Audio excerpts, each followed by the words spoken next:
and that it was all cash money and it was friends and family and going to these nice houses and stuff. So you kind of felt like it was like if you were invited, it was like you were invited into this almost secret society, or that this special group, and that you were special to be able to be part of this. So people would want to become part of it because they think, oh my God, I got invited to this thing. Like for me, listen, for you to convince somebody that this scam is legitimate or that you're going to make a bunch of money, you really only have to have confidence and a little bit more knowledge. If you have a little bit more knowledge on a subject, you seem like an expert because you know more than I do. So if you say you're an expert and you know more than I do and you sound confident and believable, that's confidence is just believable. It's sincerity. Like I truly believe what you're saying. At the very least, you believe it. So if you have those things, you can talk people into pretty much anything.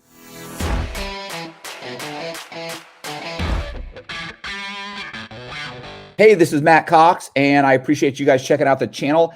I'm going to be interviewing James Hergott, and I just finished watching his movie. I actually watched part of it about 2 years ago, but I just finished watching this movie. It's about a pyramid scheme, and it's based on a scheme that he was. Well, we'll get into it. So anyway, it's a super cool story. It's a super cool movie, and so check out the interview. Yeah, I can't believe this. So that was you in the lead role. I didn't.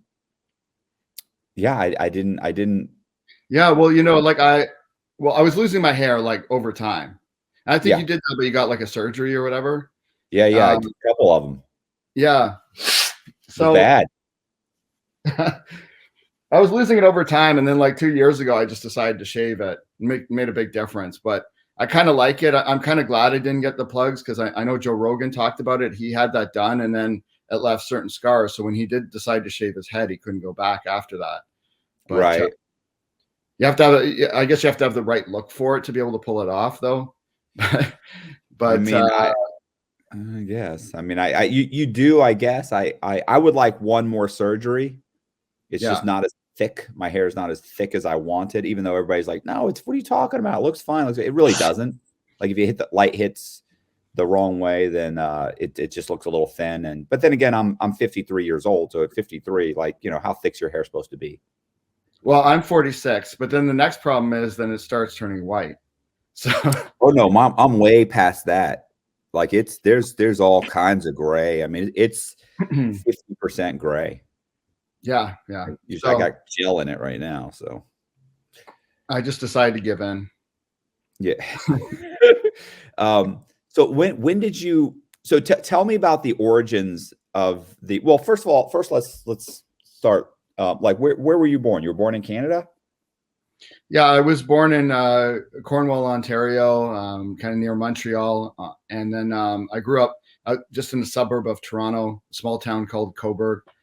13,000 people, and spent most of my life there, but I lived in Hollywood for a number of years as well, kind of doing my film career stuff. Okay. So I mean, you don't sound Canadian. Well, like I said, I lived 12 years in California, in like Newport Beach. Also, my dad was an airline pilot, so he lived in Florida, actually Clearwater area down by you, and so I spent a lot of my summers there. So I kind of like am an American Canadian, I guess, hybrid. Well, are your parents Canadian?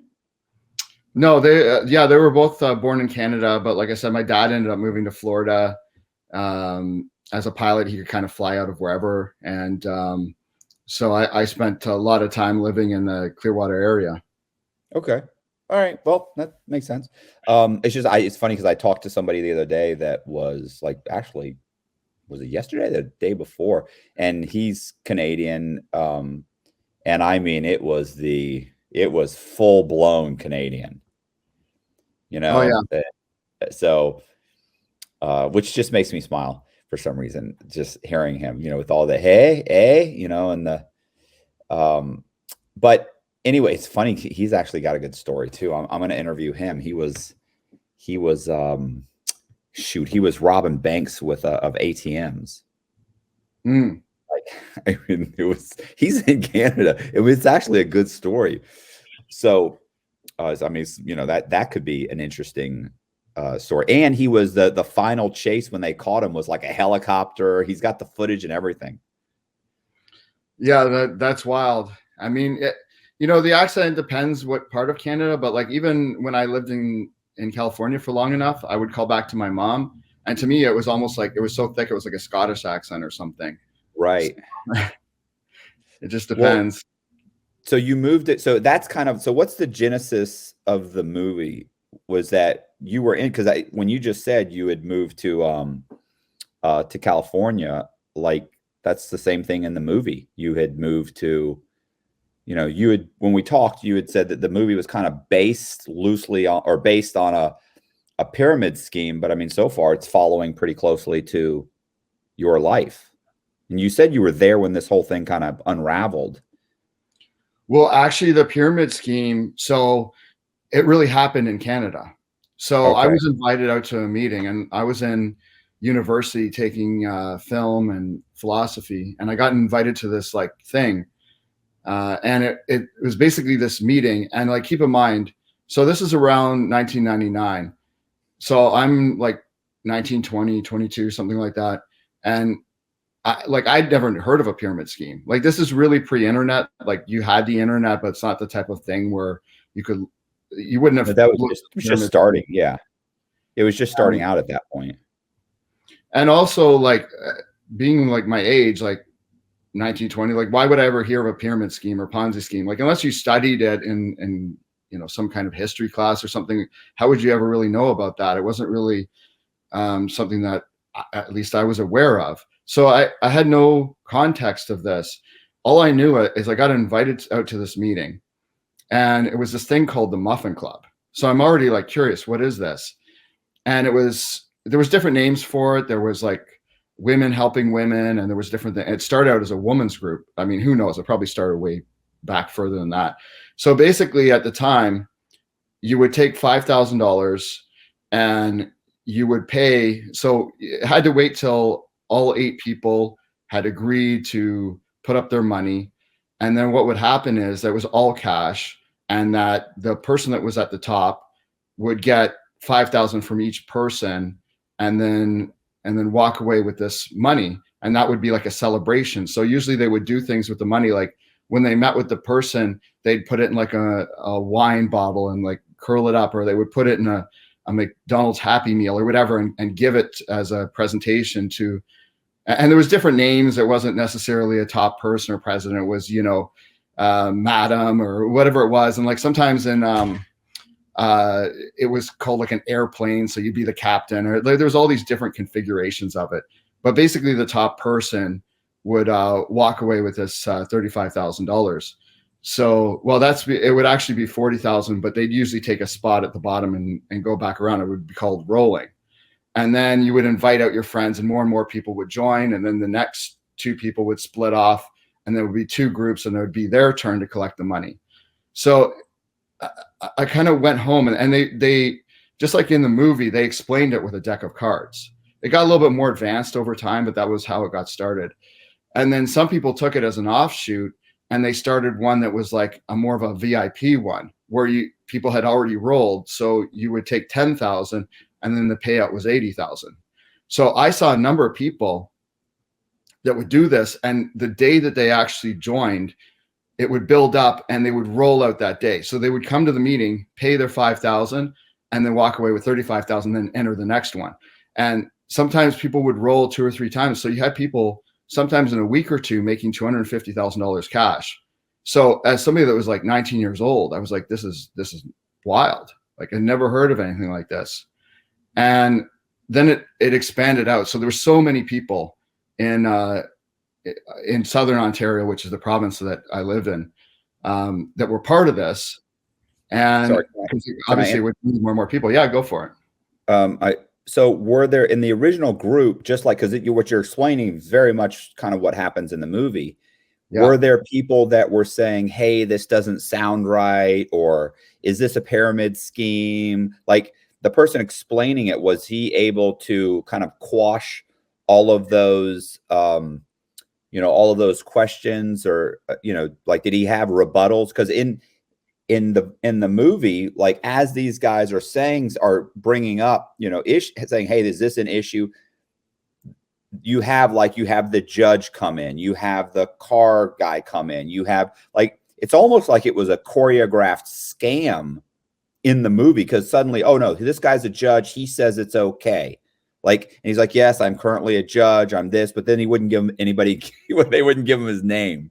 So it was, I was like, what, God, now I was like, man, having a guy who says he's a judge there. And then when the kid wants to know, well, what's your name? And there are people there to kind of like shut him up, like, oh, enough already. Like, so it was great, because I was like, wow, it's funny, because I wonder if those guys are plants. Like, were there those types of things going on when you first heard about it? Did people bring up issues, and the person pitching it had a rebuttals to those issues, or what? Sorry. Well, I extrapolated what I presented. That actually took place over multiple meetings, but I kind of like front loaded things maybe a little bit more than happened in real life. I wouldn't say there was that much skepticism, to be honest. I would say almost everybody that showed up became part of it, because first of all, they were invited usually by a friend or family, and then they saw the people making money fast. So it was sort of like not even really questioned. It was like, this is sort of like, and a lot of these typical things I think take place in pyramid schemes, Ponzi schemes. I mean, you hear it now with, the stuff with the cryptocurrency and everything. So a lot of the presentation was, the government wants to hold you down. That's why we're doing this cash. That this is a way for you to get ahead. And there's other people in secret societies that they do things like this to get ahead. But this is a way that we can work together and get ahead. There was discussion about how the Amish kind of did that. Like, they would get together and build one person's house and then build another person's house. There was maybe a little bit of skepticism, but there was answers to all this stuff. Like, people would say, well, is this a pyramid? But the thing was that it actually separated into separate groups each time the person rolled. So it was technically a pyramid in terms of the philosophical concept of, you have more and more people enter. But it was, all these groups kept splitting off and going to different locations. You would still have the problem of running out of enough people. But in the group, they would say, no, because you would get to the top, then you start off at the bottom again, and everybody kind of has their turn. And then sort of another thing that would kind of come up is people would say, look, you do like a multi-level marketing, like Amway or one of these things, and you end up with a bunch of soap in your garage. Whereas like, this is like clean. This is just cash money. You put this money in, you get this money out. You don't have to, nobody knows about it tax-wise. Technically, I think in Canada, under a certain amount or up to a certain amount, you could consider a gift. So that was another answer. Okay, up to 5,000 is considered a gift. So this is cash money. It's a gift, and you get a gift from all of these individuals, and that's how it is legal. And so it was presented as legal. So there wasn't plants, although there would be people that did join that were judges, lawyers, cops, all this sort of thing. So it definitely gave it, it was authentic. And then what would happen is the meetings would get held, and I tried to portray this in the movie, at nicer and nicer houses. So I noticed that. Yeah. So that was the last one is on the boat. Yeah, that's right. Yeah. And there was actually, like, people would do things like they would buy a brand new car with the money, and they'd have it delivered to the meeting. So they'd be like, oh, sorry, I have to interrupt the meeting right now. And this guy would show up with like a fancy car, like we presented in the movie, at the meeting. The Viper. Yeah. And that thing about like the priest pouring like the holy water, that was actually a real thing that happened too. There's even a priest in it, and he like blessed the car when it showed up. So it wasn't really like, it wasn't portrayed in an ominous way. It was all like, this is a thing we're all doing, and we're making money in a fast way. And keep in mind, again, I don't think people really knew what a Ponzi scheme or pyramid scheme is. And I think it was presented in a different way than that. And like I said, we still see this with crypto. And that's kind of the interesting thing about this. I mean, in filmmaking, there's an expression that like everything old is new again. It's just sort of repackaged in a different way. And I think that's what you're seeing now. And I think at that point in time, that was the configuration of of it that was unique, in that it was all cash money and it was friends and family and going to these nice houses and stuff. So you kind of felt like it was like if you were invited, it was like you were invited into this almost secret society, or that this special group, and that you were special to be able to be part of this. So people would want to become part of it because they think, oh my God, I got invited to this thing. And all their friends and family are making money, and they're telling them, bro, I just made this much money, but you still run out at some point. And that's, like you said, they slowly kind of start to turn on each other. And then what about when the two guys, when, the character, I mean, it's you, but the lead character is brought to Gold's Gym and brought in the back, like, hey, let's talk to you out here. Like, those two, knuckleheads, like, they didn't understand the concept. Like, you have to do something for the money. No, I want my 80,000. Okay, but you have to go find these people, bring them in, and no, I want my 80 grand. It's like, you're not getting your 80 grand. Like, what are you talking about? How did you not understand this? Like, he's been known to cure insecurity just with his laugh. His organ donation card lists his charisma. His smile is so contagious. Vaccines have been created for it. He is the most interesting man in the world. I don't typically commit crime, but when I do, it's bank fraud. Stay greedy, my friends. Support the channel. Join Matthew Cox's Patreon. Yeah, so I had a tight budget for this movie. It was like 30 or 40,000 to shoot the entire movie, and I had to like cut corners, because actually what really happened was more interesting than that. So a friend of mine, he had a nice car and was in this, and so his car was set on fire.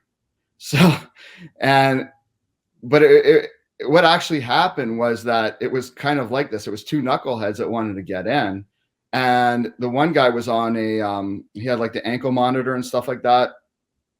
He was on what? He was on home arrest? Yeah, he was like a biker dude, and he wanted to get in. And so he offered my friend, he said, okay, if I get in, not only will I get into this, but I'll offer you protection. So if anything happens, you'll be protected. So, and he said, but I'm not going to put up the money. You put up the money for me, but I'll protect you if anything goes wrong or whatever. And then it turned out that it was that guy that actually set the car, his buddies that actually set the car on fire, so that he would go back in fear and pay the protection money and put that guy for free into this muffin club. So it would have been great to have, like, the pyrotechnics and everything, actually have a car set on fire, but we just kind of changed it to a guy gets beat up scene. But I mean, truth is stranger than fiction with a lot of these things, because, with reviews, people would come out and like, admittedly, like, it's a low budget movie, it's shot poorly and all this stuff. But in terms of like the story's basically real. But people would say, oh, there's no way this is real. And, people wouldn't fall for this and all these things. I mean, there's news articles about this stuff. And, but that was kind of the interesting part of it. And of course, this is pre-Madoff. This is before the 2008 crash and all this stuff. And people would say, oh, people aren't this greedy. Nobody would fall for this. And so this happened in Canada. So when I moved to Newport Beach, I set it there because obviously that was, a wealthy community. But there were similar things in Newport Beach, and, there's all kinds of scams that were taking place in that area. And as we've seen since then, many people that were extremely wealthy have got caught up in these type of schemes. And, some of these stories, you've written about some of these stories. Right. So it seems to be kind of a universal truth. And again, it wasn't presented like this is some sort of nefarious thing that people are taking part in. It was just like, bro, come out to this thing. There's a meeting on Wednesday. You got to come to this thing. And then you would come out, and then you saw all your friends and family making all this money. It was wild. Right. Yeah. I liked what I thought was, okay. So two things. One, listen, so I watched the first like 10 minutes of it. Right. But then I was doing other stuff while I was listening to it. Listening to it is better than watching it. Mm-hmm. Because you can hear, it's more like becomes a podcast. And so it's totally believable. Mm-hmm. Like, because there were times when I went back and I would watch it for 10 minutes or something. And I would think, and there were times when, where suddenly like the girl's in the car, making out with you and you guys are, and yet there's a camera there. It's like, okay, well, and I understand you shot it like you were being followed for a thesis project, but the truth is like they wouldn't, your guy, there was a lot of places that the camera was that it just wouldn't be, so, other than those one or two spots where I was like, all right, come on, it's, like that's not possible. Like these guys aren't going to be in the middle of the night in a parking lot hanging out with the camera. Like that's not going to happen. But other than one or two spots like that, I thought it was great because it came off more like a podcast, and I told you on the phone, I said, what I thought would be amazing, because you did do this back in early 2000s. Like there weren't camera phones everywhere. Like now, if you did it where it was a combination of, not that you're going to remake it, but if that movie had been done using camera phones, a combination of camera phones, interviews, like it's a documentary, and then of course footage of, let's say they start, people start pitching, get the venues get bigger and bigger where people are like videoing, the actual pitches or the parties, because that does happen. That could be, God, boy, the editing would be a bitch, but that would have been like, it would have been really real, because then it would have been really kind of a Blair Witch Project kind of thing. The second thing, not that I'm saying it was bad. I mean, in general, like when I first saw it, I thought, oh man, this is bad. But this time I watched the whole thing, and what I was really honestly taken in by was the fact that was the progression. It's such a great progression, and the rebuttals from when people did raise issues about its legitimacy, the rebuttals were great. So over the course of the whole movie, you can totally feel like people would be taken in by this. Like, this is legitimate. Like, I can legitimately see how someone would be pitched in the living room all the way up to the big parties. And that was great too, because the first pitch, there's what, 10 people there, 12? And by the end, it looks like there's hundreds of people being pitched. Well, at least 100. Yeah, there on that boat, I think there was about 400 people. On the boat? Yeah. Okay, so hundreds. Yeah, so kind of how I did it, like, so yeah, if it was now, I would totally do the camera phone. I mean, at the time, shot it digitally, so even like one of those Sony cameras back then, it cost $150,000 if you wanted to buy the camera. It was like $50,000 for the lens. It was like, we're talking again, this is like, early 2000, like 2002, 2003 that I shot this. And so it was very costly just to even shoot something in high definition at the time.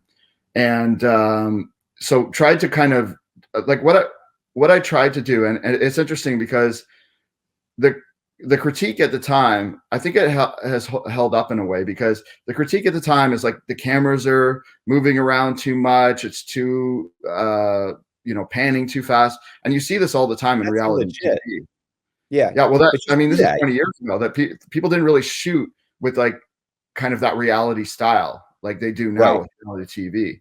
So I wanted to be very naturalistic, but what I wanted to have, and this is what I'm proudest of with it, is it's very dense. So in other words, like every single person that was part of this had a storyline.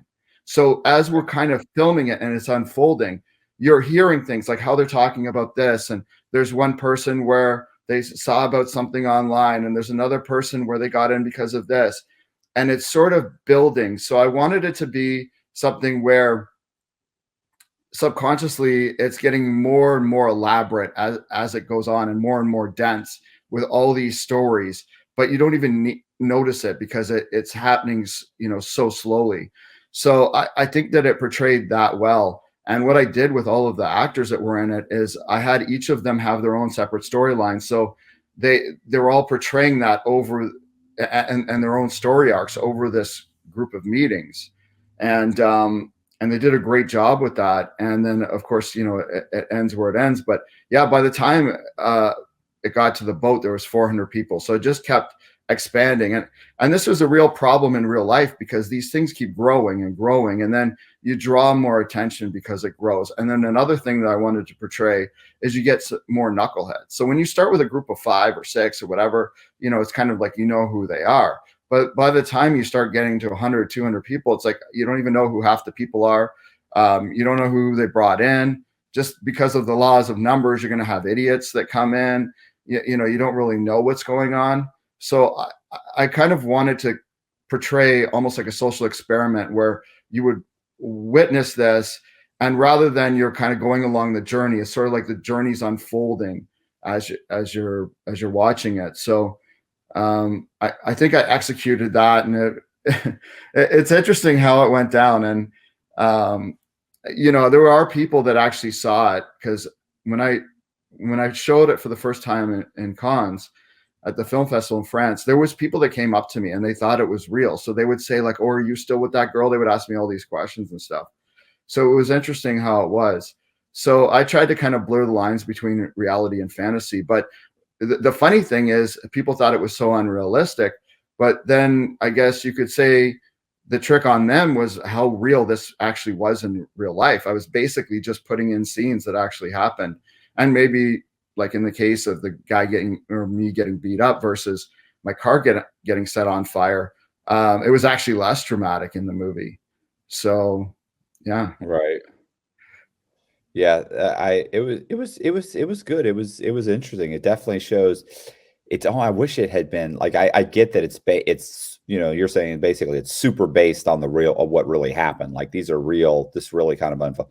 It's just like, to me, I would have preferred, you really use the people's, like, this is where it happened. This is the person. These are the people that what I'm saying? Like a documentary, like it really, not that it doesn't still, because you're right. It does come off like this is what really happened. Like these cameras were here and this and that. And that was the only thing was like, how are the cameras everywhere? But that's also me looking at it. And honestly, when I look at things, I look at like, how would I shoot this? How would I think the average person just watches, Mm-hmm. that whole, they suspend any disbelief in just watching it. And as a result, regardless, like you said, like the bulk of this whole thing, legitimately happened. You just rearranged a couple of pieces. But it like I said, it's great. The progression is great. I thought it was great. Like I said, the first 10 minutes I had watched it, I was like, I'm not interested. But then when I came back, I was like, okay, I'm going to interview him. Let me watch the whole thing. So I bought it, by the way, on YouTube. So I bought it and watched the whole thing. And it's funny. I told my girlfriend, I was like, this is really actually interested. Like I'm actually seriously I seriously interested in what's happening right now. And I was kind of explaining like, this is what's happening. Like you can see how these people are getting sucked in. And I said, every time somebody comes up with any type of doubt, it's very quickly quashed. But then I love when the newspaper article came out, Mm-hmm. and it was like now there's just, you can't say you don't know that this is fraud, but the character keeps going though.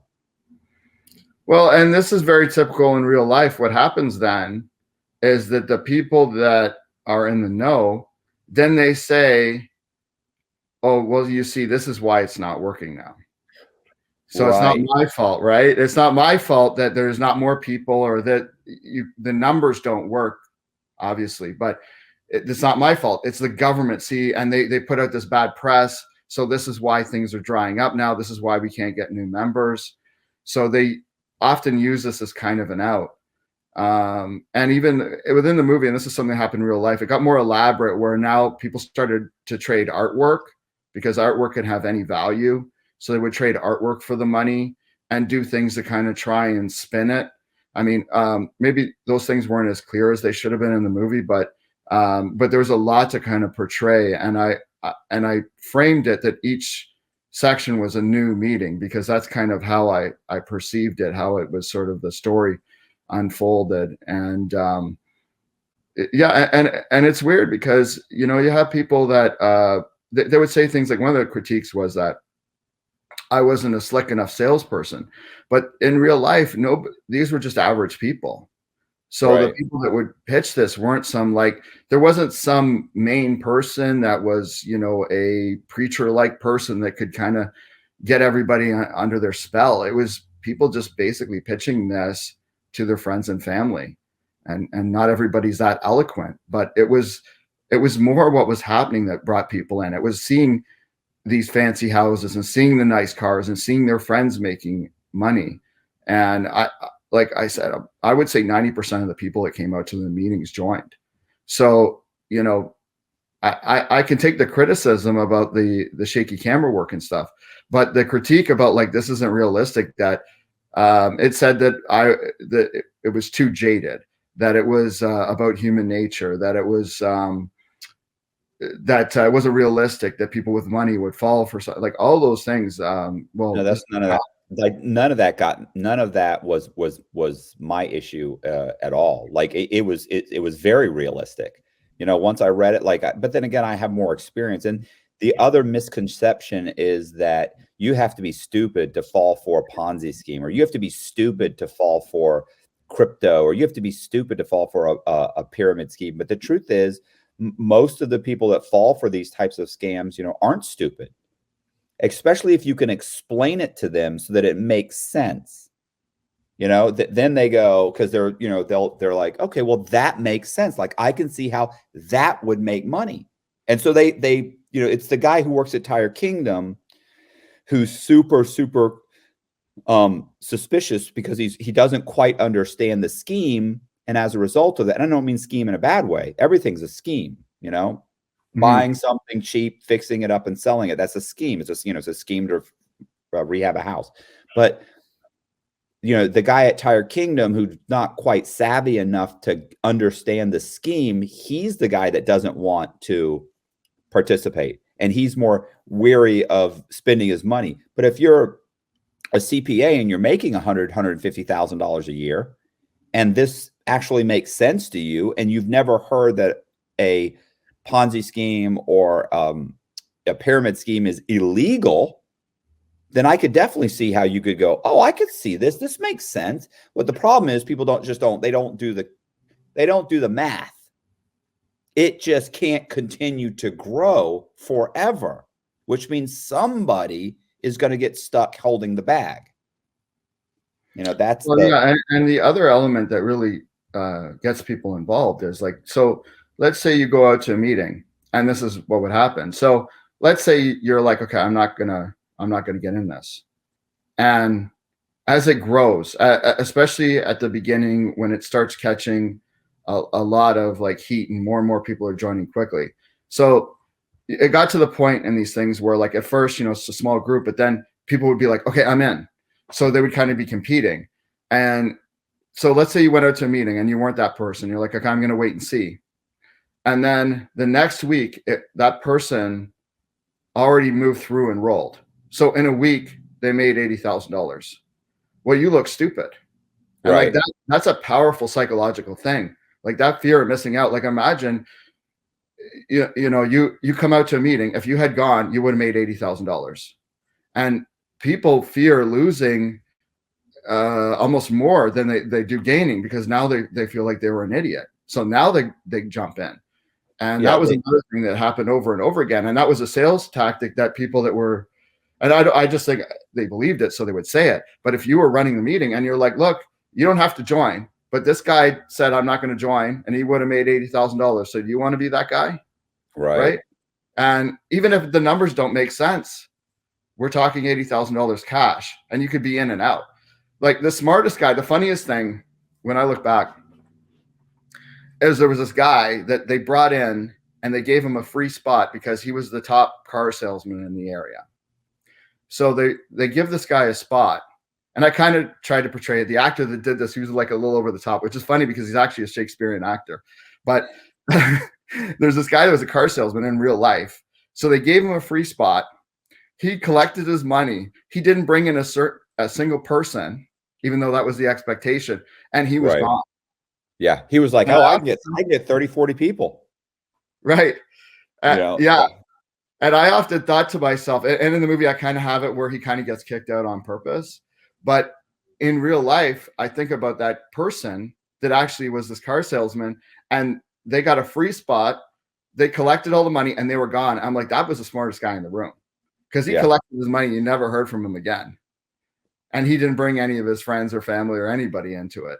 So if you were just going to make this money and be gone in a week or two, what do you even care? Like, you're not the one that's going to get in trouble. You're not the one that people even remember because of the way this grows so fast. So, you know, I find it interesting that you have all these critics and people that are like, oh, this isn't believable, whatever. But part of that's because it's framed as a pyramid too. I mean, it wasn't framed as a pyramid in real life. So hold on. I'm gonna show you something. I don't know if you've ever seen this. Oh my God, do I have it? Is it? Here it is. Oh, I have it locked too. I'm going to show you something. You're going to love this. So I have a guy who I wrote about. His name is Blaine Davis. He ran a Ponzi scheme. He actually ran 3 Ponzi schemes that we know of.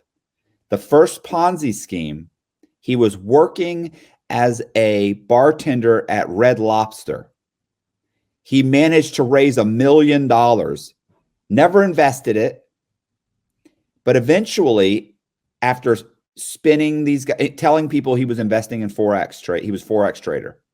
So you're pitching your coworkers and people that you meet while you're mixing them a drink and convincing them to give you money to invest in Forex trading. Like, that is stupid. How did he do this? I mean, if he's just working at Red Lobster, how did he do it? He's actually pitching customers and people he works with and friends of friends. They all know he works at Red Lobster, and yet they're giving him money, $1 million. Wow. So one guy gave him like 150 or 200,000. What happens is at some point he's spinning and spinning and spinning these people at eventually, right?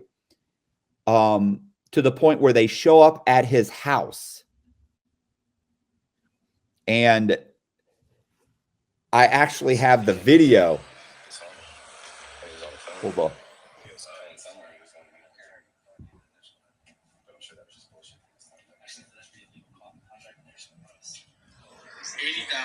Look.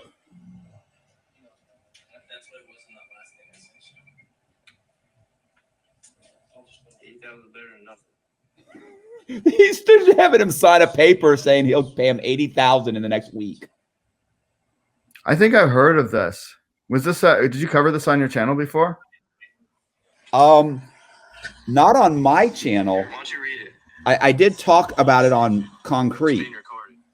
Look. I don't feel comfortable being bombarded like this. No, we don't feel comfortable being well, go ahead and call your attorney then. You said you were going to. You took out your phone and then you didn't. No one has put a hand on it. No one will. And we're October 13th is the deadline I have. 2 weeks. But we're going to get some money today. I don't have any money to get today. I'm telling you that right now. And we're going to get some of it Monday or Tuesday. Yes. Even still, that gives them a week. Oh, well, wait a minute. You just said yes. I said yes. How are you going to do that? I'm going to work on it all day long today, aren't you? Yes. But the thing is, he worked on it all week trying to get 20,000 out. Bro, it goes. They give him such a hard time. But I mean, it reminded me of the 2 guys that pull your guy into the back of the Gold's Gym and rough him up. These guys showed up at his house like they're video. We want 80 grand. So he eventually ends up going to trial on this years later.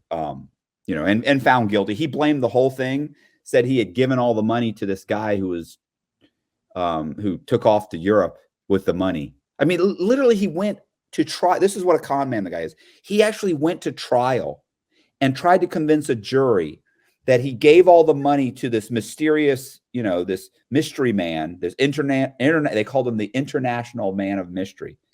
Right. And they're like, so you gave him the money. He was supposed to invest it, and he took off to Europe. Yep, that's what happened. And he went to trial. This is a 2-3 day trial. No transactions, no phone call. They're like, you got no phone calls to this guy. You've got no, like, I mean, he just blatantly went in. They just tore him apart. I mean, he lost across the board. But I mean, that's what a con man is. He went into trial knowing it's all bullshit. You didn't lose the money, you spent it. They even have they have all of his bank statements where they can show, like, you deposited this guy's $30,000 and then you went and you spent it on your car payments and your house payment. And then this guy gave you this much and you traded your car and then got another car. Like, you know what I'm saying? We can see where the money was spent. Like, what are you talking about? That there's some guy you were investing with? Where? Where's the money? You know, where? How? Do you have phone calls? Emails? Anything? He had nothing. Just a bullshit story. But I mean, like, so it's like everything you're saying is, you know, like it's totally believable. I didn't have a problem believing it at all. At all. Well, so what do you think is like the mechanism really that gets people? Like, if you can have somebody at Red Lobster raise $1 million, what is the mechanism? Is it that fear of missing out? Is it well, I guess every scam, let's face it, I mean, I kind of, as you went through this, one thing I noticed is every scam is the same. It's like, give me a little bit of money and then a lot's going to come, and then the lot never comes, right? That's like every single one, if you want to break it down. But what do you think the psychological thing is that somebody like that can talk people into $1 million? It's funny because I think it's confidence and a little bit more knowledge than you've got. Like, for me, listen, for you to convince somebody that this scam is legitimate or that you're going to make a bunch of money, you really only have to have confidence and a little bit more knowledge. If you have a little bit more knowledge on a subject, you seem like an expert because you know more than I do. So if you say you're an expert and you know more than I do and you sound confident and believable, you know, that's confidence is just believable. You know, it's sincerity. Like, I truly believe what you're saying. At the very least, you believe it. So if you have those things, you can talk people into pretty much anything, you know? And I think that also not needing the money, not coming off desperate. And there was I was locked up with a guy named Ron Wilson, and you know, his big thing was like I don't need the money. Well, how do I know this? And how do I he's like, well, then don't invest. Yeah, they'd be like, well, he'd go, I mean, you can leave, like have some, you know, there's hors d'oeuvres here, and there's, you know, there's some buffalo wings, and there's some drinks, and, you know, eat and hang out with everybody and go home. You don't have to invest. Well, yeah. And even in the story you sent me with Vitaly, when he was trying to raise money, and of course he's trying to raise money in a legitimate fashion, but he would say something like, you know, I've got 20 other people, or was it somebody else in that story where he's like, I've got 20 other people, you know, that you're right. He was high pressure though. Yeah. Like, he was high pressure. He would pressure you. He'd be like, you know, if the guy was like, well, I need to talk to my wife, like that's not my approach. I'm not going to try and belittle you. He would belittle the guy. He would say, oh, what do you have to, does your wife dress you? Like, bro, you got to ask your wife, like, who's running your house, bro? You got to ask your wife. Like, you know, he would try and like embarrass the guy. No, man, it's not like that. He goes, what are we doing here? Like, are you making decisions or not? She didn't trust you. Are you not running your household? Like, I mean, it's like, fuck, like I would never say those things. But he did, but his was also volume, you know? And he would, he also made it sound like everybody else is same thing you said, everybody else is making money, but you're not. The train is leaving, you know? It's interesting to say that, because that was actually a line that was at the real thing, you know, the train is leaving the station, you know? Yeah, no, I remember that from the thing. The train is headed to Baltimore or something. You're either on it or you're not. Yeah. Was it Baltimore? I think it was Boston. Still. Close. I can't remember everything. Yeah, that so many things are this. I mean, how many of these FTX, and look, the FTX thing I find is interesting because you have like well, it's the the teachers pension fund in Ontario. They've got like 95 million that's in it. That's the pension fund for the province up here. So you have like these legitimate, and you would think that people running these funds are smart, right? So they're putting up, yeah, 95 million. So they're legitimately, they're questioning whether or not that kid that said he's worth, 22, he was a billionaire, and they're questioning like if that was even true at this point. Well, how do you know? Like, the thing is, I think that, remember I said like everything old is new again. Like, how do you know with crypto that it's not just repackaged? I mean, until you ask to pull your money out, the fact is that, you could be told that your money's earning any kind of return or anything's happening. As you said, you could always pay some people back to a certain level. I mean, Madoff, it was the same thing. So if somebody cries and they're like, oh, this emergency, I have to pull my money out, you could do that for a couple of people. Now, if there's a bank run and everybody does that, you're screwed. But I mean, even how many things are really a pyramid scheme, and you just don't know, because the economy is, good enough. You have good times, money keeps flowing, the worth of houses and everything else keeps building. It's really only when the tide kind of comes down that you can, what happened in the 2008 crash, that you kind of see what's going on. And that would be kind of the pitch for these things too. It's like, well, how is this different than what the government's doing, where they're, printing money and it's going to be pretty hard to, like, here in Canada, we have the medical system, we have the retirement, we have all these things, and you have baby boomers are getting older and older. Like, unless you have a huge population growth, how is that? How are you not going to run out of people? Yeah. How are you going to sustain that retirement? Yeah. From a tax base. Yeah. So, I mean, even the numbers don't work in terms of that. So there's lots of ways to justify it when you can say the government, how are they going to make this work? They don't have the numbers. Well, I think the truth is that Americans are taxed much higher than they think. Like you guys have almost like a flat tax, like you get taxed at a certain rate, and for us, it's like it's large, but we get taxed in so many different ways. If you start adding it up, it's actually massive, and then we spend money. The government spends money on a ridiculous amount of things here too. Like, the amount of money they spend on the military is outrageous. I'm not saying they shouldn't. I'm just saying that, people are like, oh, we get taxed at, we have a low tax rate. Well, do we? You get taxed for your house, you get taxed for, sales, you get taxed for, like, everything is just tax. Start add that up. It's a lot.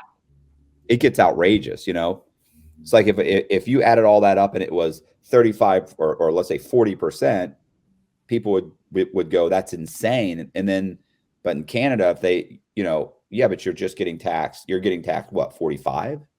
50? You know what I'm saying? If you add it up, it's like, it's not that much more. Yeah. It's, but, I mean, I'm not saying, but, you guys do have a lot more benefit, but then we're spending so much more of our, the government is spending so much more on things that you guys aren't spending your money on. Yeah. We benefit from the military, because you have a strong military. We don't need that military because you guys have it. Like, who's going to attack Canada, right? Right. Yeah. That would be United States would flip out. Right. What was it? I thought somebody said, well, you don't see Canada complaining about illegal immigrants coming in. And somebody was like, yeah, well, that's because they have the greatest wall in history, the United States. Like, who's coming in, who's, what I'm saying? Like, who's going through the United States to get to you guys? Or so. But the interesting thing is, we're bringing in an unprecedented amount of immigrants now. Now we have a different system. So, we have, I don't know exactly how it works, but we have like a point system. So a certain level, you have to have a certain amount of money or education level or whatever. But we're bringing in something like, 400,000 a year. And Wow. because the thing is, same problem. So the families aren't reproducing themselves. Yeah, you need the growth. Yeah, you need the tax base. So, I mean, that's where I kind of mentioned how ironic it is about the pyramid, and running out of people, because we're actually bringing in people from other countries because there's not enough babies being born, and you have more and more baby boomers and other people that are going to be hitting, retirement, going to have more and more medical needs. And like right now, we have a thing going on in Canada where, like in the province I'm at, like when I was a kid, it was never any problem. Like you could get any medical stuff. But now if you go to emergency here, sometimes you have to wait 12 hours. Like the lines are getting longer and longer because you don't have enough personnel. They don't have enough care to treat everybody. So you're bringing people in, and you're trying to use the tax base from that to cover all these expenses. And same problem, you kind of run out of people. And but you're qualifying the people that are coming in, correct? Yes. Yeah. I mean, I don't have any problem with the quality of the immigrants. I mean, it's a completely different demographics. We're pulling people from India, China, all these different places, but we're bringing a lot of smart people over. But it's just interesting because you could see that they've done the math. They know we need to bring this many people in. It's not as like we're doing this to be charitable or something. Right. They're bringing people in because they need the tax base.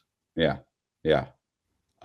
It's because it's also funny because I mean, that's people complain about, oh, there's too many people in the world and we're not going to be able to support all these people. The truth is that, we're having fewer children, fewer people are being born in the world than ever before. And it's, in 20 years from now, it'll peter out. Like it's slowing down dramatically. And there's some countries like Russia and, Australia, there's some countries that they're actually every year they're decreasing their population. Russians are having fewer and fewer kids. Australia is desperately trying to grow their population. It's stagnant. Lots of countries are stagnant or losing. So the Vitali story, it's atonement. Mm-hmm. So you read that one, you liked that one, you thought the Michelle Braun was going to be a big part of the whole story, and it was just a small kind of a well, it kind of comes at the halfway mark. I mean, think about it. Like when you obviously know the whole story and you maybe heard it in bits and pieces, but when you're reading something in a narrative, your mind's predicting where it's going to go. So right. I really love the part because you get to the point where it was like a movie where all of a sudden he realized that he thought that this whole company who was raising money, like he's a stock guy that's raising money, he thought that he was legitimately raising this money for a company. And then it even gets to the point like the people that were taking the money weren't even connected with the company.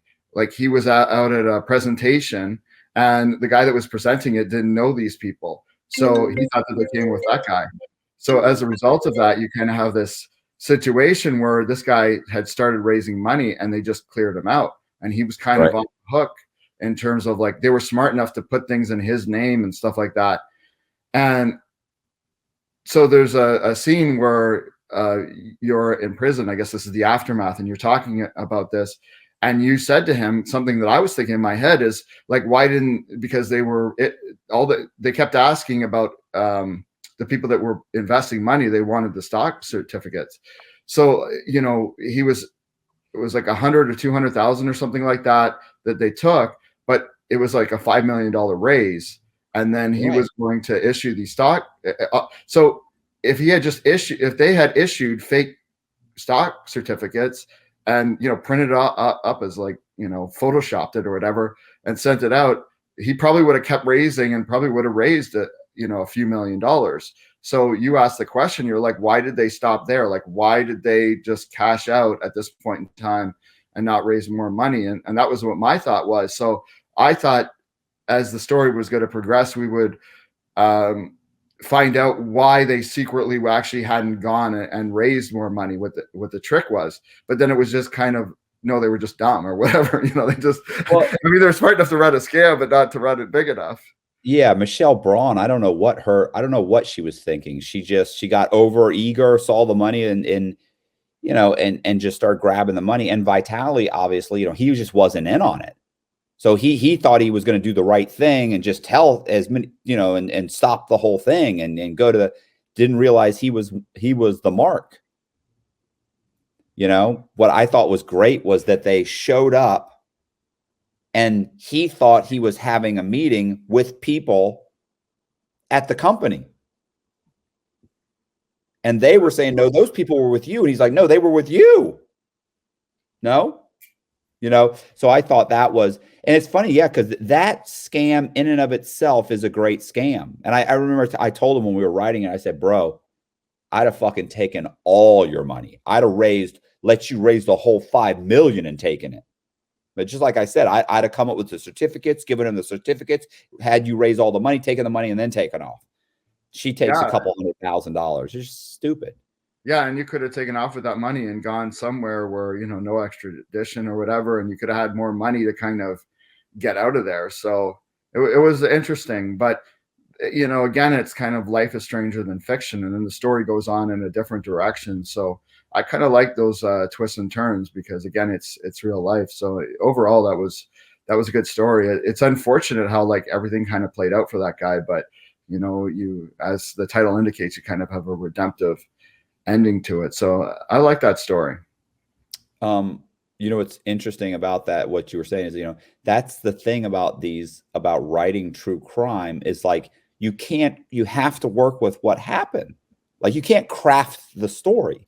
Like you were saying, I thought that was the story. I thought it was going to go on and then suddenly it goes in a different direction, but that's what happened. So you can't craft it. How do you craft it? And to me, it was still a natural progression because I had to tell that story because in its entirety, because that's what caused him to lose his license and go on this other path. So, well, it's kind of it's kind of like the movie Psycho where the girl gets killed. So it's kind of neat when stories do that because it throws you because you think it's going a certain direction and it goes another direction, right?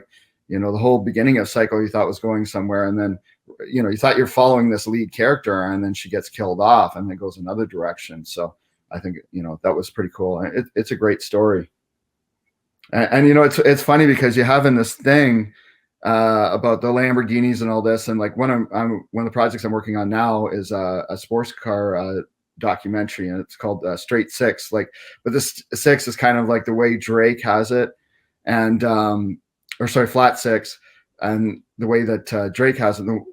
The reason is the Flat Six is the engine in the Porsche, with the six being a term that people call Toronto. So it's kind of, we have all these exotic cars up here, and it's a whole.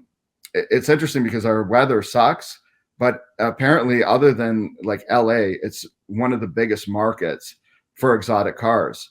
And when you think back, obviously the Viper in the movie, a lot of people, and how many of these scams do you cover where guys are driving the fancy cars or whatever, and people see those and get in? It seems to be a thing. Vitali in his story, when he took one of his jobs, kind of sort of a boiler room type job, they gave him a yellow Lamborghini, just a sort of a starting thing. So you see these things time and time again where people just kind of go wild over these cars, and then that sort of inspires them. Well, and it's the same thing with the car where he and his girlfriend go to lunch with her girlfriend, and the guy is driving a Lamborghini, and he was like, "How do I get one of those?"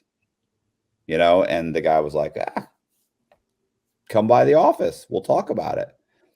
So same thing. Yeah, the Lamborghinis and the Ferraris are a big part of that story too, because he's had, I forget how many Ferraris and Lamborghinis he's had, but that's the first thing these guys do. These high pressure salesmen, first thing they do when they start making money is go out and buy a ridiculous sports car. Yeah. And then you get asked, well, how did you get that? Oh, my Forex thing or whatever, you can, you know, it's used almost like a sales tool. And I have that in a movie. Like there's a scene, I don't know if you saw, where they're confronting me and they're like, oh, you're showing up and kind of like showing off with this car or whatever. I'm like, it's a part of the sales presentation. Right. And it's true in a way, because, you know, people always want to, they always have a fantasy of what they would like their life to be. And if you can paint that picture that you can give them that fantasy, it seems to be a way to draw a lot of people out. I mean, you're in Florida, and when you know that like in Miami and these places, there's so many of these cars. And I've always thought to myself, I wonder how many of these cars are like legitimate and how many of these cars are bought with like illicit proceeds, right? Because it's such a, and usually like if you, and it's interesting because your story, you know, I think you bought, was it an Audi or something? Like you bought like a nice car, but you didn't go crazy with it.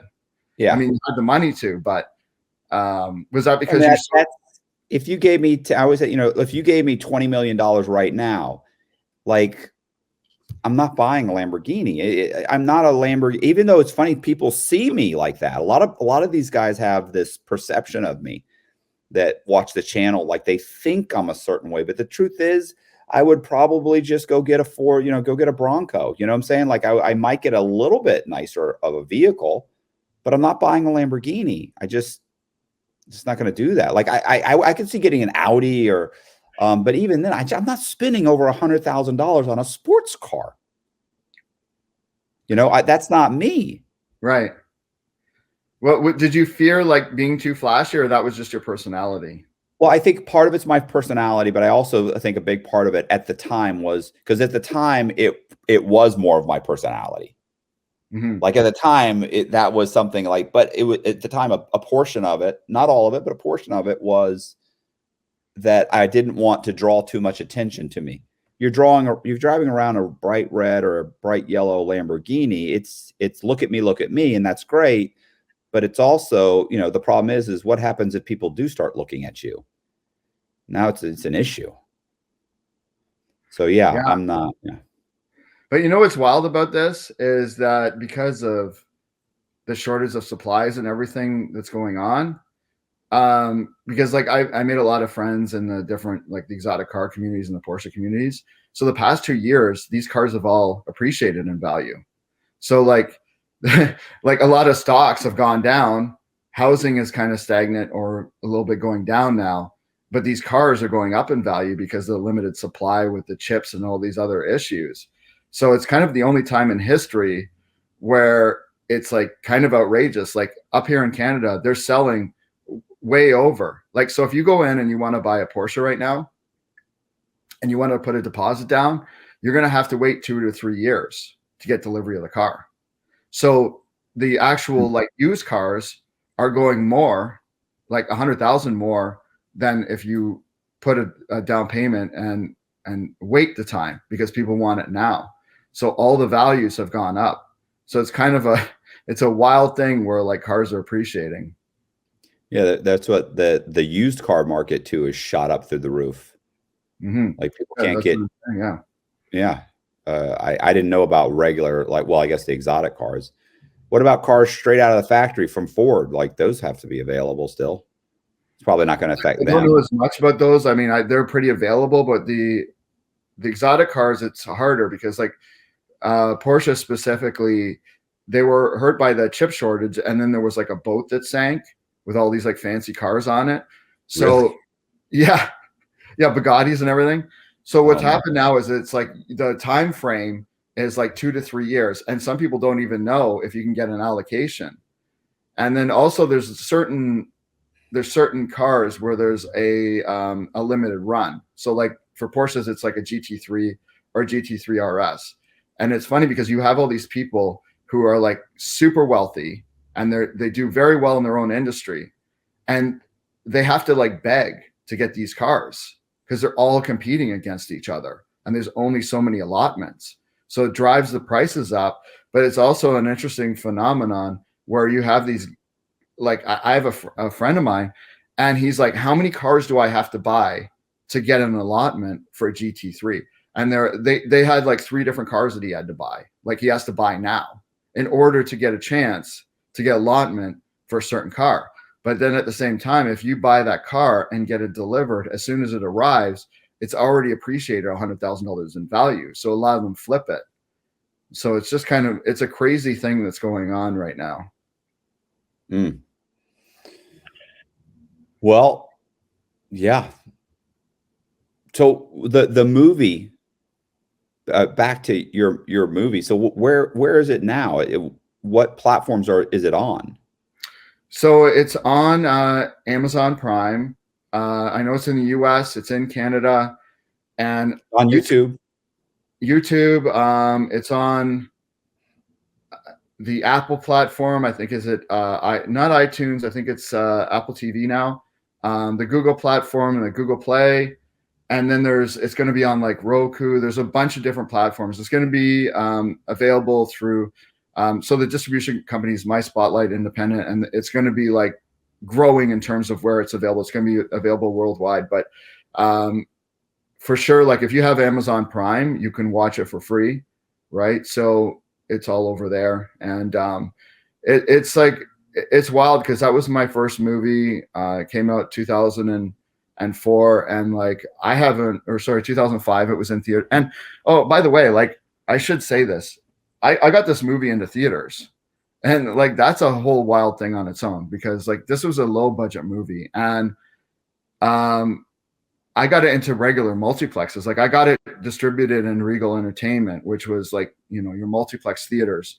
I think I got it in like 11 different states. I got it in Florida, Texas, California. And I really had to work hard to kind of pull that off at the time. That was sort of an unknown thing because I wasn't with a major studio or anything like that. So I'm proud of how I was able to get it distributed. And, that was kind of my first movement into Hollywood. And, I've done a bunch of different movies and TV shows and stuff since then. Right. But I feel that I'm glad that I'm able to come in here and talk about it, because I feel that it's something that's kind of gone unnoticed, because, there was a lot of people that saw it at the time when it came out to theaters, but then it kind of disappeared, and it's been like 20 years. And I thought, your audience, it would be, they're obviously interested in scams and all these different things. And I thought it was something that your audience might have an interest in seeing. I think my audience might try and pull it off. I mean, seeing how how the pitch is, how it's not what's great about it is like it's not super technical. Law enforcement often questions him, not because he's suspected of a crime, but because they find him fascinating. He is the most interesting man in the world. I don't typically commit crime, but when I do, it's bank fraud. Stay greedy, my friends. Support the channel. Join Matthew Cox's Patreon. Oh, and like I should say this because this is kind of a funny little thing. So Quentin Tarantino's dad is in the movie. Oh yeah, that's right. Who was he? So he's only on for a second because I basically cut him out. So his name is Tony Tarantino. And so wild story. I mean, you know how like life kind of imitates art. So Tony Tarantino, somebody introduces him to me and says, okay, this is Quentin Tarantino's dad, which he's 100% Quentin Tarantino's dad. And, pay him a little bit of money and he'll be in your movie. So I thought this is great. So at the scene with the pool, he's in the background where they're all kind of like, I'm standing up there and there's a couple other guys. I think the judge is up there doing the presentation. And so he was in the movie like a lot more. And so the guy's like slick. So Tony comes in and he's like, hey, I just got off the phone with my son, Quentin. He's excited I'm doing this movie. And like, I was in my 20s, like a first time filmmaker, like I'm crapping my pants. Like, right. Oh my God, maybe Quentin Tarantino will want to help this movie. He'll maybe want to help distribute it or whatever. I'm definitely putting his dad in this is a future contact. Yeah. So I'm like, yeah. We'll put him in. This is awesome. And it's funny, the art imitating life, because again, I'm getting sucked in. So then what happened is, I see this red carpet where Quentin Tarantino is, and somebody asked him about his father. and he spits on the reporter. So then I like frantically Google this, and it turns out that he left it. So he left Quentin Tarantino's mom when he was like 16 and basically abandoned him. Never saw Quentin. And of course, I'm paraphrasing, and then later in life, when Quentin was successful, all of a sudden his father tried to come back in his life, and Quentin's like, F you. Right. Right. So Quentin hates him. So I'm like, oh, great. But he's playing off it, and now his dad's trying to play off his son's name by getting bit parts in movies. Yeah. So then I'm like, I'm frantically trying to pull him out of the movie, because I'm like, okay, great. Now nobody's going to want it to have anything to do with this project, because like Tony Tarantino's all over it. So even in the credits, it's listed. I don't have him in the actual credits, and on IMDb, it's listed as like uncredited and stuff like that. And you know what? In retrospect, I shouldn't have done that. I should have left him in, because that's kind of part of the story. And in the story, he kind of does part of the presentation and breaks it down, just like he's one of the people on this thing. And I think I made the wrong move on that. I should have just left him in, because it's kind of an interesting tidbit of like, again, art in you know, imitating life. And like, so I got conned on that one. So, but who knows, man? Well, you know, there's a lot of these guys, these producers that will do stuff. Like I was contacted by this producer in LA, right? When I first got out, I was in at the Atlantic, the Atlantic magazine. Mm-hmm. And Forbes magazine did articles on me.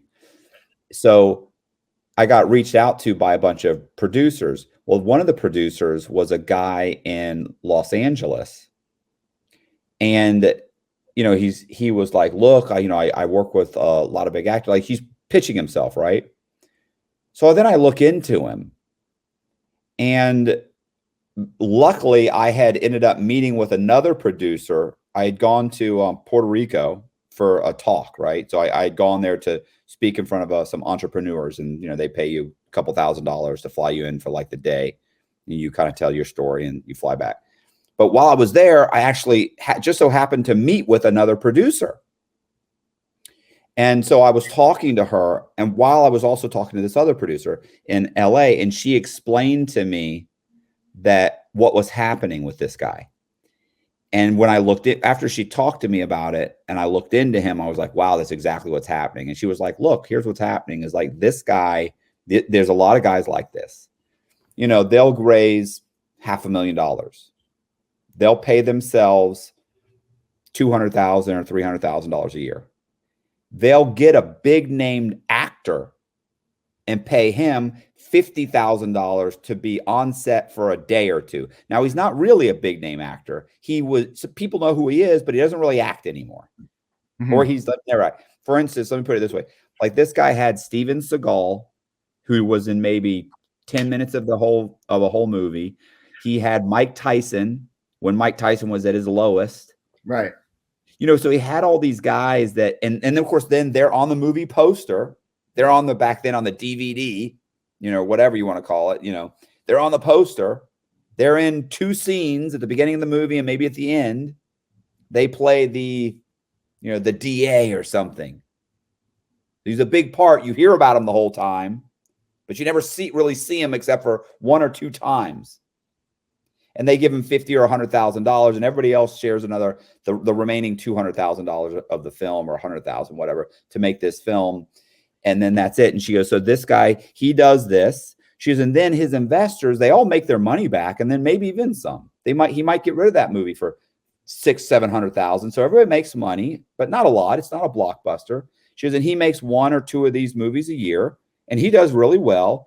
She goes, but those movies aren't really going to go anywhere. You know? Mm-hmm. And that's exactly what was going on with this producer. Like you could look at every one of his movies, and that's what it was. Like every one of them was just horrible, and they all had some guy. But that could have been your Quentin Tarantino. You could have put Quentin Tarantino on the thing cover. Yeah.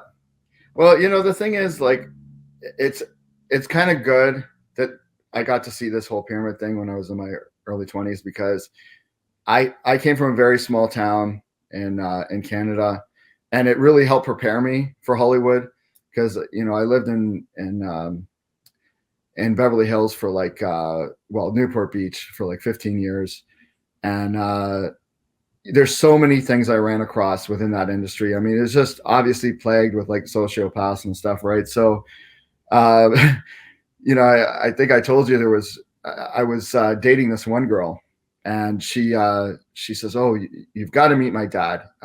He's going to want to invest in one of your films." And he just got back from China, major businessman. Great. So this guy pulls up, and he's in a limo. He's getting driven, and he takes me out to an expensive restaurant for steak, all this stuff. And then he's living out of his hotel room.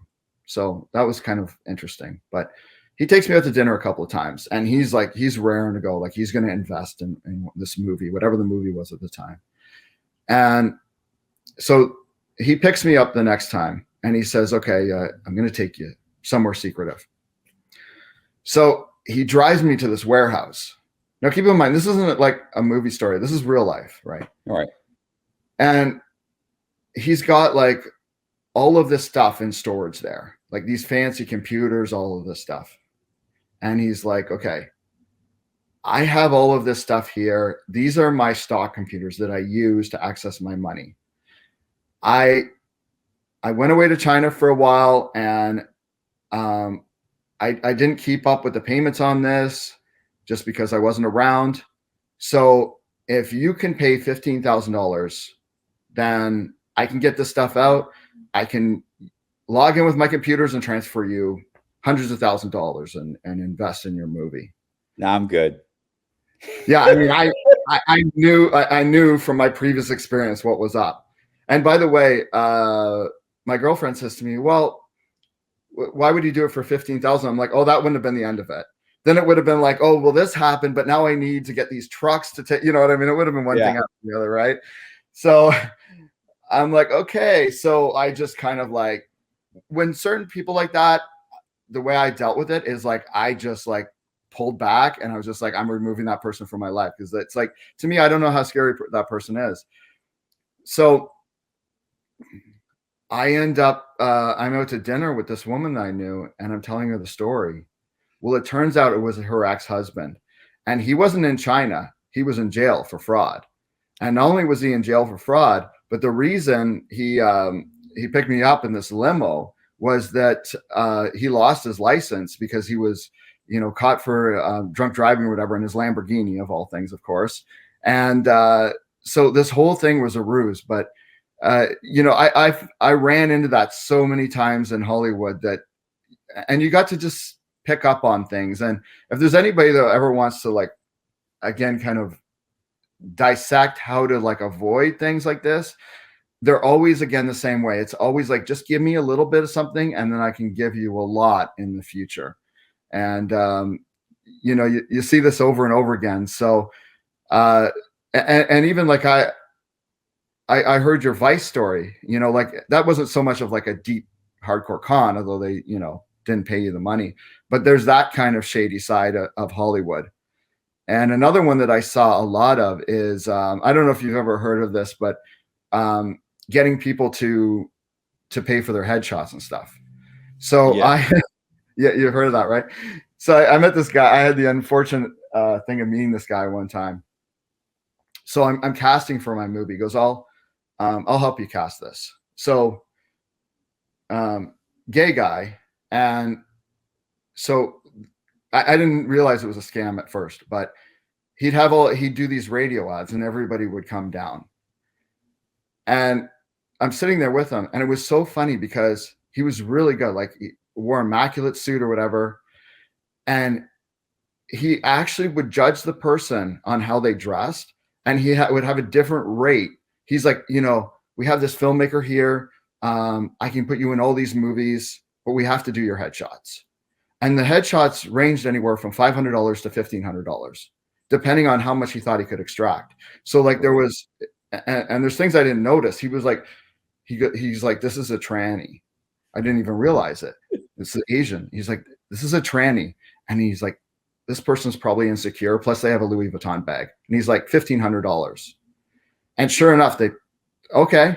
So one by one, he's going through and just sizing them up and having different rates for each one. And then he had his gay boyfriend take the pictures. And like, this guy was like 19 years old, knew nothing about photography, just like simple, shitty photos. And then he would never do anything with it. He would just get these headshots done up, and that was the end of the scam. But it was funny because the amount of people he would just paint this picture of how he could get them in Disney films. He could do this, he could do that, and just would keep talking. And the way he was able to size people up by what belt they wore, what shoes they had on, everything was just like insane. And I didn't have anything to do with him after that day, but then he ended up calling me back a few years later and wanted to do business again. I'm like, like you said, I'm good, right? But he's like, sorry, I was on cocaine at the time, blah, blah, blah. He sort of apologized to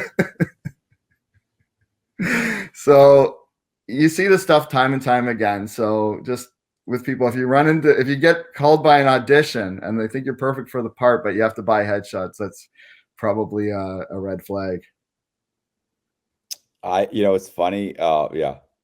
I knew a guy who had been paid. He went to LA. He was going to be an actor. And this was 10, 15 years ago. The internet's just coming out. And he got called to, an audition for like a porn, to be like in a porn. And they said, look, we'll pay you the standard audition fee to audition.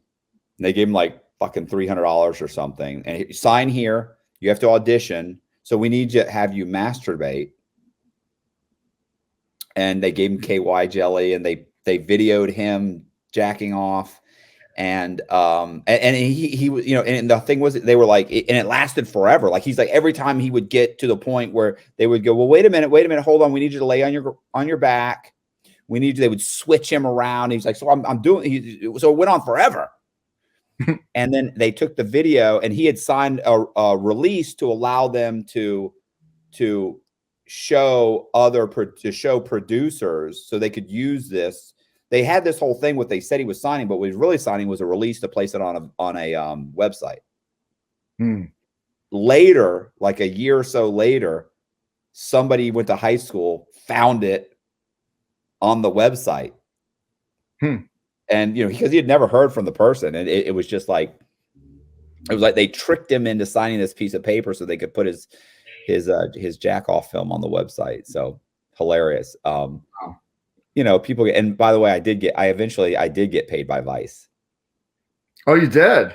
Yeah. Oh, really? How much do they give you, if you don't mind me asking? Or is it?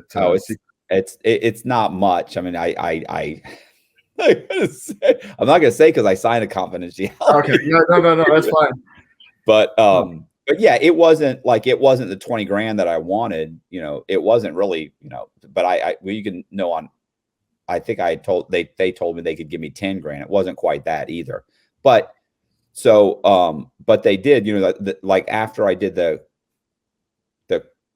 concrete there, and I had called the producer and left a couple messages, their attorney called me. And so I just went back and forth with the attorney saying, look, I said, look, I sued Warner Brothers from inside of prison and cost them hundreds of thousands of dollars. I said, they could have come to me and settled. They could have given me $20,000 or $30,000 while I was in prison, and they wouldn't have to spend a couple $100,000. I said, imagine what I can do from outside. And, I just, alluded to what I was going to say. I'll have some guys in prison write up a lawsuit that it'll cost you 50 grand to fight. Right. So I know, I just went back and forth with her, and eventually they came back. They said, okay, look, we're going to give you this. Is this okay? I was like, yeah, that's fine. Like, something's better than nothing. But, yeah, they were perfectly ready to just walk away, take my story and walk away. And, I'm not okay with that. I'm not the person that's going to sit back and be like, oh, okay, you got me. No. So, but anyway, So what are we going to do with Vitali's story? Well, I have some ideas on this. You know, I don't want to overpromise or whatever, because again, I don't want to be one of these people. I have a lot of distribution contacts with the way that, you know, this movie All I Need is going and stuff like that. And I have a friend that I might introduce. Actually, you might be interested in interviewing this guy. His name's Kirk. I can't pronounce his last name, but he was actually the attorney for, what's that girl's name? You know, it's the woman that killed the Mormon guy. Famous. Jodi Arias. Yes. So the defense attorney. So I have this like show called RBT, Radical Body Transformations, where people are like losing weight and slimming up. So he's been on that, and he's lost a bunch of weight. So he was the attorney for that. And then it caused him a lot of stress because he was defending her, and he was like put in that position where he had to defend her. Right. And then he would get all this hate mail. Like there was so much he went through that he got cancer. He blames the cancer because he said he was really stressed going through this whole process. And so he kind of, and he wrote a book on it and everything. Interesting guy, smart. And he's like kind of like a true crime reporter now. He does a lot of things with like Nancy Grace and different, I don't know the name of all these different channels and stuff, but he's connected a lot with a lot of those true crime networks and stuff like that. So I thought about putting you in touch with him, because I thought he's already working in a realm with a lot of those type of companies. And, you know, there's so many different ways to take a story like that. Like you can, you know, put it into segments like you were saying, and have it episodic or different things like that. So I like the story, and I just started brainstorming about it, and I thought about like what I could do with it, but I didn't have like a clear-cut answer, just kind of some directions I wanted to go with it. Yeah. I thought you might find it interesting, because like so many of the people like know Vitali, and that's the cool thing is like everybody likes Vitali. Like everybody still likes him. It's not like there's people out there like, I don't want to talk to anybody. Like he contacted people. They're like, yeah, bro, I'll be interviewed. Absolutely. Like, you know, so he's saying, look, I mean, out of, let's say 15 people we could interview, let's face it, you only have to interview 7 or 8 of them to have yourself a good couple of hours worth of a documentary. And it's a great story. So yeah, he's very likable. Like even in the story, it was usually his partners that were addicted to drugs or unreliable, and he would still kind of keep them around. It wasn't like he even like really was backstabbing or cutthroat with them. He kept guys along that were dead weight long after they kind of helped him. Yeah. So there was not really any point in the story where he was like malicious in any way or whatever. So he's good from that point of view. I mean, obviously the whole thing with that woman, he didn't even know that was a scam. He was just trying to raise money. And I mean, but he was doing all the right things to raise the money. You know, he's obviously a fast talker and does what he needs to do and puts together, or at least at that point in time in his life, would put together kind of a boiler room and stuff. But, you know, I think sometimes people get caught into, they think, well, sales is like scammy, but it's like everything's a sale, right? So, but he seemed like he was a nice guy, that people liked him and stuff like that. So I think it's a great story. Yeah, well, you know, what's funny too is like, the one guy who died. I think he's not Royce, not the guy who killed not the guy that killed his girlfriend. His other buddy. Gosh, he had so many names. The one who overdosed, right, or supposedly overdosed. Like so the girl V, I've actually met with her at a Starbucks. Like she contacted. So did his girlfriend. You know, the girlfriend who had left. She contacted me. Like it's like people that you would think I wouldn't even be able to contact. Like I have their phone numbers. I can call them. I don't know that I know V is interested in being interviewed, because V was like, she's like, that's not what happened. But she's like Rico definitely killed him. She goes, he killed him. She's like, but you make me sound like a drug dealer. And I'm like, well, you were selling these guys drugs. And she goes, well, it's not really like that. I mean, yeah, I have drugs and I sold them, but I was doing other stuff. And it was like, okay, look, she doesn't dispute the story though. Just she doesn't like the way I portrayed her. She's like, it's basically like, I'm more than a drug dealer. Okay, great. You can come on and say that. Like, but she doesn't dispute what happened. And she's, anyway, it could be great because like there's footage of Rico robbing the bank. Anyway, if you went through the story and saw the story, like you can see all the pictures. Like there's just everybody in the story is good looking. Everybody's driving a Lamborghini or a Ferrari. Like it's the whole thing. There's just tons of money involved. There's strip clubs. There's just the whole thing is super hyped up. South Florida sleaziness. But yeah, it's definitely interesting. Like I would love to find some, a producer that could do something with it.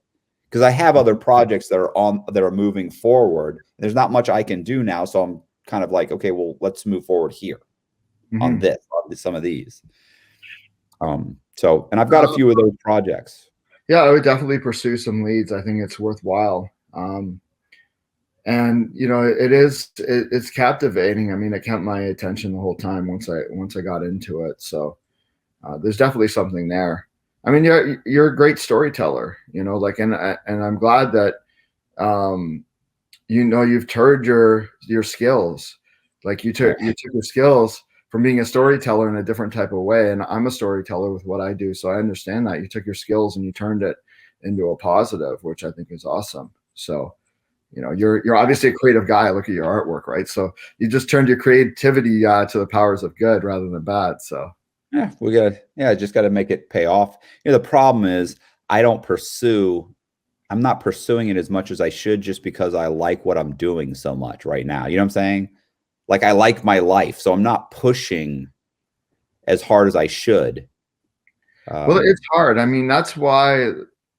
Look, I mean, there's so much BS in Hollywood. That's why, like I even said to you, like I don't want to make you any promises or whatever. Like I'll pursue some avenues because there's so many people that like tie up projects, and we kind of talked about this off air, but they'd say, I'm going to do this, I'm going to do that, and it takes forever, and nothing ends up happening. I mean, that's one of the reasons I did my movie the way I did. Is I'm just like, you know what, I'm just going to go because I had it originally like a scripted project, and I'm going to cast people, and it's like such a process. And I'm like, you know what, I'm just going to go and shoot this movie and do kind of like a fly on the wall documentary with it and incorporate that into the story so that I don't need much money to do it. And I find sometimes that's the best way. And, it's so cost prohibitive to really do a narrative regular movie now with the way unions and everything. And it's so hard to make your money back on that's kind of why I went in the direction of documentary, because as you articulated, you can keep your expenses low. You can you can shoot interviews and use the B-roll and all that stuff. So there's definitely a way to do it. It's just it's pursuing some different distribution avenues, and then it wouldn't take a lot of money to do it, but you want to make sure that you get your value out of it because you just spent so much time putting this together. Yeah, well, and you have so many people, so it's like there are definitely there's so many people willing to participate that it deserves to be done well. And it is a great story. Like you can tell a great story badly, and it just ruins it. And you can tell a great story, in a great way, and then you've got a phenomenal film. So, well, actually, you articulated that on the Vice one because you were saying that when they did it and they did it without you, and they just kind of threw it together, that it was worse than what you had written. Yeah, they botched the whole thing. Like all the good stuff, like they completely missed like the really great stuff. But I also think that and I actually those things could have been done with some B-roll. Him telling the story and the B-roll, but you're also limited on. That's the problem with a series is you're limited with time. So they're like, hey, we need 41 minutes. Like that's it. That's all we've got. how much can you do? You can only tell so much. So, Yeah. Well, what else is going on? Anything else you want to talk about? Are we wrapping this up? What are we doing? I guess, like you said, if you want to see All That I Need, the Pyramid Scheme movie, it's on a number of different platforms, but the easiest one is Amazon Prime.